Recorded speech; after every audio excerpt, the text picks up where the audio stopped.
This is the Bison Football Show with Coach Matt Entz, hosted by Jeremy Jorgensen and presented by Gate City Bank. North Dakota State just lined up two very tough road games and won them both. The last one was a crushing blow to Bo Pelini and Youngstown State. NDSU handed the Penguins their worst home loss in school history.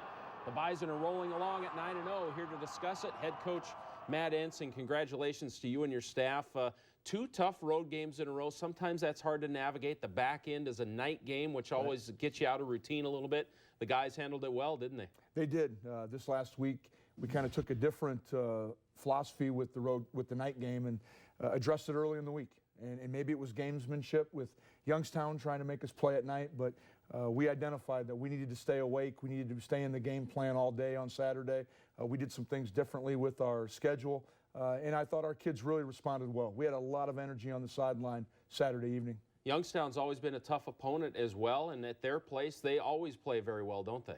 They do. You know, we've had some really good football games over the course of the last 4 or 5 years against Youngstown in general, but anytime you have to go out to Youngstown, I don't know if the sun ever shines out there because it seems like it's always cold and rainy every time we show up at Youngstown, but very difficult place to play good football at. Well, this was a fun first half for the Bison. Let's roll that first half from Youngstown, Ohio, and the weather wasn't great, but it was certainly tolerable. The Rams love it. It was a perfect temperature for those guys, but early on in the game, I thought a big momentum play early here, wasn't it? Oh, this was. Throughout the course of the week, we had seen that their punt returner was to take some chances, and here again he tried to catch it in traffic, and we did a nice job of jumping on it and giving our offense great field position. You know, coming off a turnover too, you really want to cash in with 7, don't you? Oh, we do. We want to keep that momentum and then sustain it. Here they play some bracket coverage, and that's a lot of back to the football coverage, and Trey takes off on a scramble and scores. No doubt. He was bouncing off defensive tackles there. They couldn't bring him down. I thought Matt Beegler had a really good first quarter. Oh, he did. Look, just great get off, trying to run some speed option and able to capture the tackle or tackle the quarterback from behind. Aaron Mercadell as well played well. Aaron did. Aaron had to step in for banged up James Kaiser, and did a nice job. Yeah, no doubt he did. Dodge a bullet here, though, on a special teams play. They knock one out of there, get a helmet on the ball. They do. Trevor does a nice job of catching it in traffic, but you see he starts to flag the ball a little bit. And great hustle by Jackson Brown to get that covered. That would have been a huge play for them if they could have covered it up.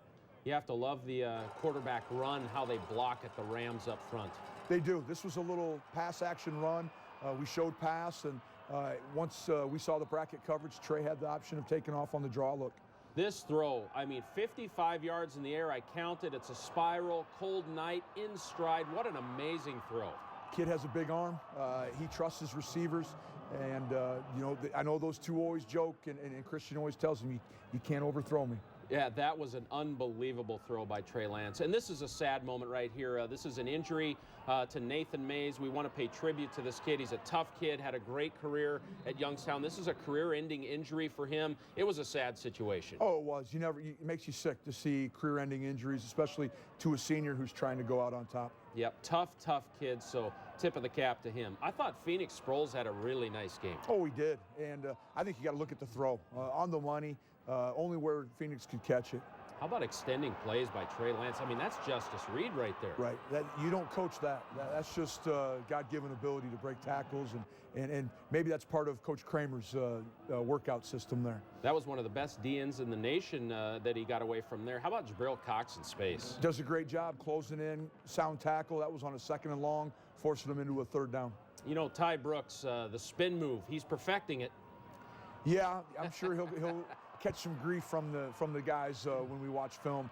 But again, explosive play, getting us down in the red zone, setting up another touchdown for the Bison. It's been a lot of Ben Ellison, Noah Gindorf, but Josh Babbage has been doing great things. He got rewarded in this game with some red zone touches. Oh, he did. He does an outstanding job in the run game as well. And to see him have the opportunity to score a couple touchdowns was huge for him and for the crew chiefs. Well, Phoenix Sproles, we talked about him a minute ago. This is a great throw, but look at the yards after catch, the blocking downfield, well executed. Outstanding. Great block in the perimeter, and that's something our team prides themselves on, is trying to get that second-level block. This is an inside the 5 run here, but look at the push by the Rams on this play. It is. It's a great push. You see the crew chiefs in there. And there's a lot of muscle lined up on the line of scrimmage there for the Bison. It's second quarter, and it's 35-0. Wow, how about that? The Bison all over the Penguins. They did get a big kick return right here, though, in special teams. We did. We missed a few tackles and got out of our lanes. Something that we'll continue to work on, and we need to work on. We're going to have to continue to be really good on special teams as the season comes to an end here in the regular season. What'd you know about their number 2? He'd played a little bit. He throws a nice ball here. A little bit. Had played sparingly. This was frustrating for me, being a defensive guy. Last thing you want to see is someone being able to fit the ball into double coverage. We got to be better, especially at the end of a half. Well, this is the start of a big night. Any momentum they had was squashed by Coby Johnson on the kick return. Great return. We had talked about it Sunday night in our KOR meeting that we thought we could hit a seam up the hash, and just like we talked, it played out. And when you get Coby in the open field, no one's going to catch him. And he's getting some opportunities now in the kick return game. He has to love that. Oh, he does. I think anytime a skilled kid like him can get the ball in his hands, he knows confidently that he can make something happen. Well, what a first half it was by the Bison. You see the score on the Nodak Insurance scoreboard. It's 42-7. NDSU on the road at Youngstown, where they're very, very tough to beat. Total plays fairly even. The Bison had some explosive plays right there. Total yards not even, 276 to 101. Before we get to the second half, let's get to know Jabril Cox a little bit. This is Would You Rather with the 2019 Bison, presented by Gate City Bank. Would you rather go skydiving or cliff diving? I'd rather I'll go skydiving. I was going to say neither. Yeah, would you rather go camping or stay in a hotel? I stay in a hotel. Invite a lot of people over. Would you rather shovel snow or swat mosquitoes? Shovel snow. Would you rather swim in a pool or a lake? I'd rather do pool, because a lake, you can drown in that. You don't know how deep the lake is. True. Would you rather drive or fly when you're going somewhere? Drive. I'm one of the best drivers on the team. Would you rather walk 10 miles or go to the dentist? Go to the dentist. I got nice teeth. Okay. So that'd be good. Would you rather bite your tongue while eating or step on a Lego? I step on a Lego. My teeth are too good. Would you rather sit on a beach or a cruise ship? I sit on a cruise ship, because you can go to the beach on a cruise ship. True. Would you rather confront an alligator or a bear? I do alligator, because going on land, alligator's not going to catch me. Good point. Would you rather be thirsty or hungry? Or I think, hungry, because you can go longer without food than you can without water. No doubt.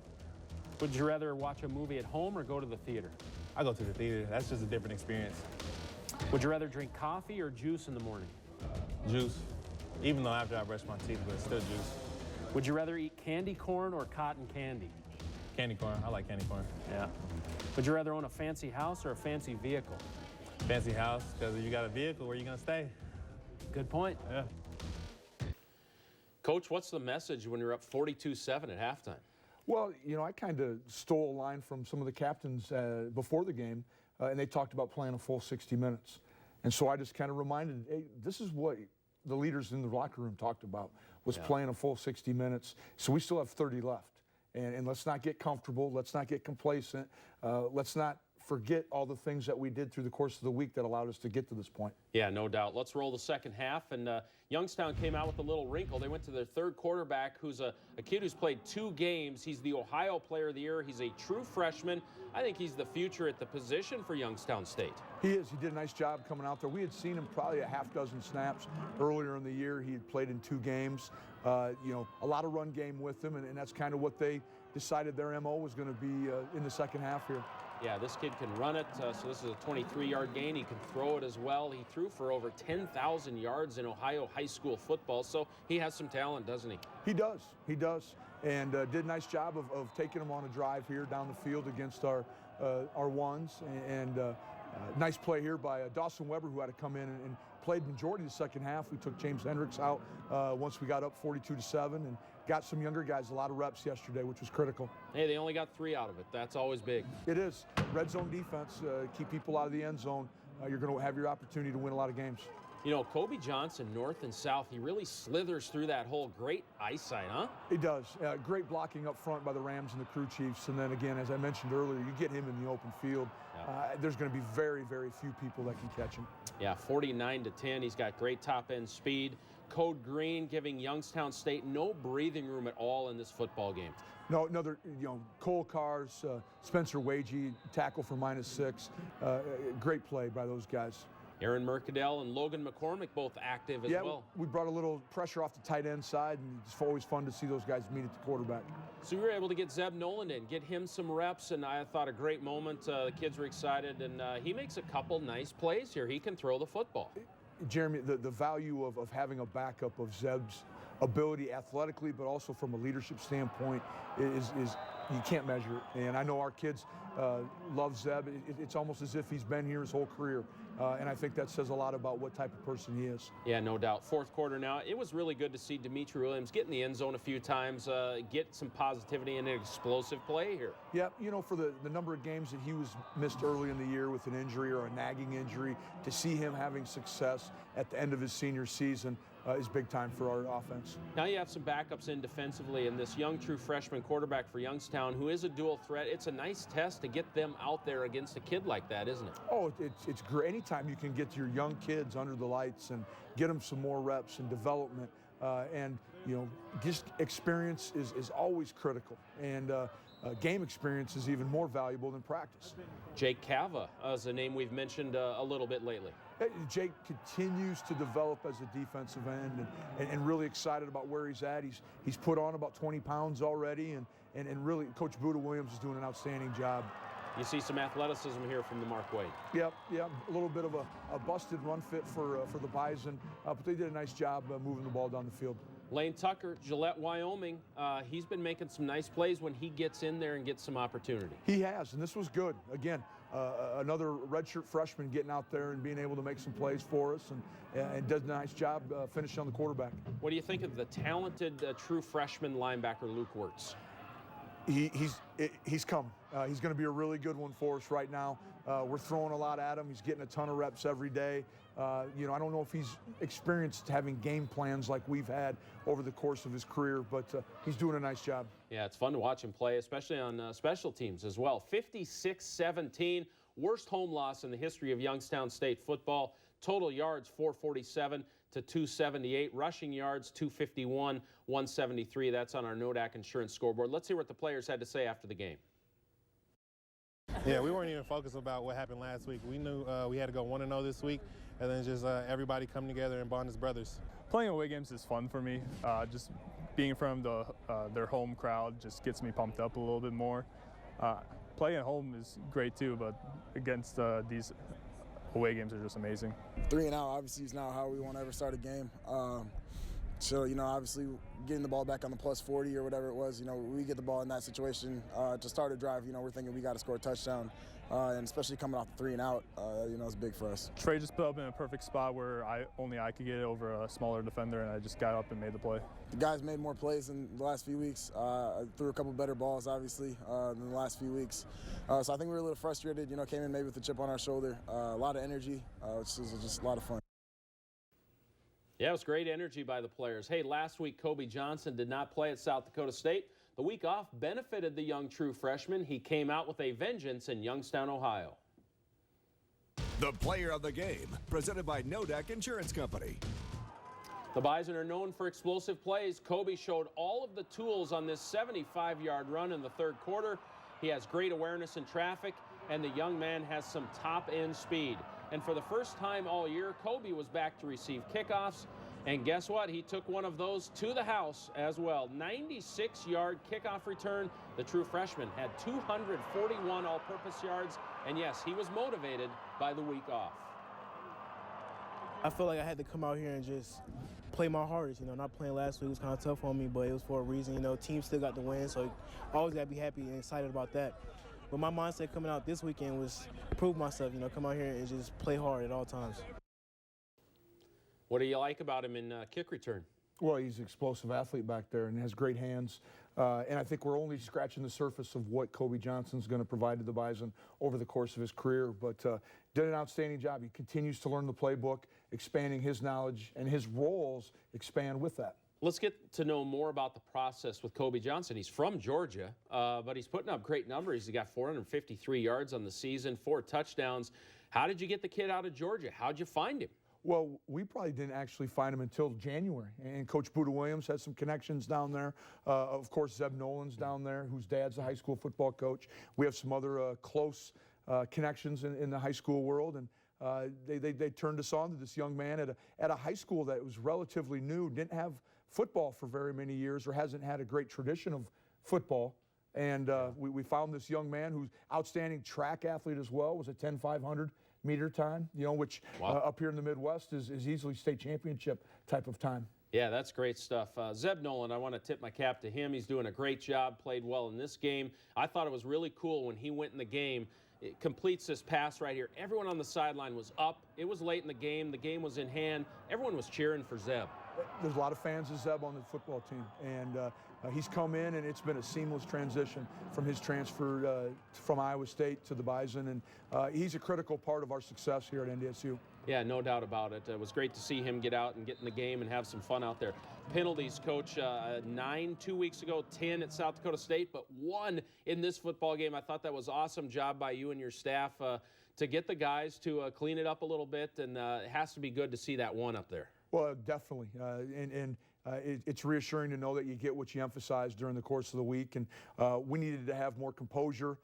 We needed to put less stress on ourselves and go out there and just play. We needed to get out of our way, our own way at times during the course of the game. Yeah, no doubt. Great job by you and the staff. Great job by the players as well, playing disciplined football. Well, we got a great story coming up. Peter Isaias, a glue guy, doing a lot of great things on scout team. Great teammate as well. You want to listen to this story. Stay with us. One of the stars on the scout team for NDSU is Peter Isaias. His family is known for another sport, but Peter is carving his own path, and it's as a glue guy for Bison football. He'll do anything to help the team. This determination and great attitude comes from a long family history of success in the sports world. Today's Bison football feature story is presented by Olaf Anderson Construction. Even though wide receiver Peter Isaias is listed as from Colorado on the Bison roster, his roots are in North Dakota. Peter was born in Fargo while his dad, Pete, was working for North Dakota State. But like Peter, his dad's journey to Fargo started in Colorado when he was recruited to wrestle at the University of Northern Colorado under Jack Mon. Pete's dad was the first person I recruited to UNC as a new wrestling coach. And so I've known him for years and years. And then when he was done, he ended up coaching with me for a while. Pete then took a job with the Bison, winning a couple of national championships in the process. Mon is now back with the NDSU athletic department, and seeing Peter come back to Fargo is no surprise. So I think he's always been a Bison fan, and he had, I remember as a little kid, he'd sit on the Bison bench when we were in Colorado. When they moved back, wearing Bison stuff and a headgear. It's like, hey, your parents are alums of UNC. Put on the right stuff. Peter was a 2-time state champion wrestler in Colorado, and his dad now works with USA Wrestling, putting on the cadet and junior national tournament at the Fargo Dome every summer. But Peter did not pick wrestling. He instead chose football. I just always told myself that I love the team aspect of the sport, and having success on my high school team on football, winning a state title, it meant a little more to me instead of winning that individual title. He gained interest from the coaching staff after attending a couple of football camps, and when NDSU showed the interest, the decision became clear. We were always kind of fans of the Bison and things like that, so keeping up with their tradition and their performance, it was really awesome kind of seeing that. I wanted to go to a program that would be rich in winning and in tradition, and just found a fit. For the Bison Football Show, I'm Alex Egan. Well, Peter's a valuable member of the team, isn't he? Oh, unbelievable. His energy he brings to the scout team. Each week he puts on a jersey that has the number of the top receiver for our opponent that week. But you're starting to see him give us some valuable reps on special teams, and his energy is contagious. And I'm a huge fan of Pete, and I know that there's bigger and better things ahead within our program for him as well.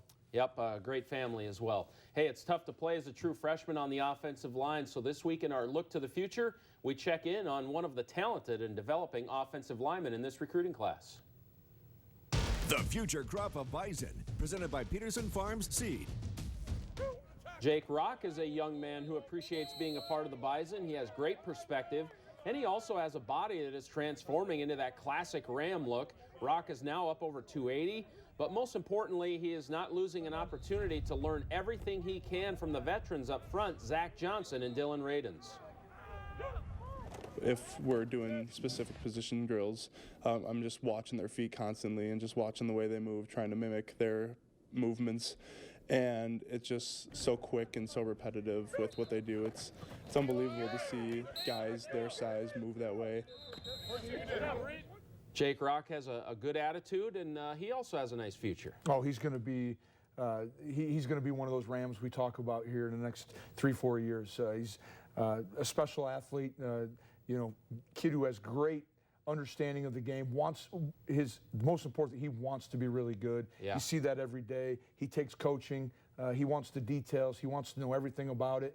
And to have guys like Dylan and Cordell and Zach Johnson, Carson in front of him where he can learn from those guys in practice is critical in his development. Yeah, no doubt. Good young man. Great to have him in the program as well. Western Illinois next up for the Bison. We'll talk about it. Stay with us. Well, Coach, another week to get better for the Bison. Back home now as well after 2 road games. That's always nice to be in the Fargo Dome. Oh, it will be. We got a 2-game homestand here coming up, but anytime you get a chance to play in the Fargo Dome is special for our players. And this week being the Harvest Bowl will be a little bit more special for a few of our ag-based players on our football team. Yeah, and what does that mean? The ag-based guys, they really appreciate moments like the Harvest Bowl to, kind of give back and honor the ag community, which they're a part of. Well, I think it like you said, honor and recognize a lot of the alumni, a lot of the supporters of NDSU and NDSU athletics who are involved in the ag profession or the ag business. And, I think we try to emulate a little bit of that with our blue-collar approach to the game and how we can kind of exemplify what the ag community means to NDSU. No doubt, and it means a lot to NDSU. It means a lot to NDSU athletics, and hats off to the farmers who are battling the Mother Nature element out there this year. Good luck to you guys getting the harvest in. Well, it's Western Illinois this week. Back to normal television coverage. NBC North Dakota will have it for you. The Bison Radio Network will be fired up. 2:30 kick for the Harvest Bowl with Western Illinois. The Bison are undefeated. Enjoy it, everybody. We'll see you next time.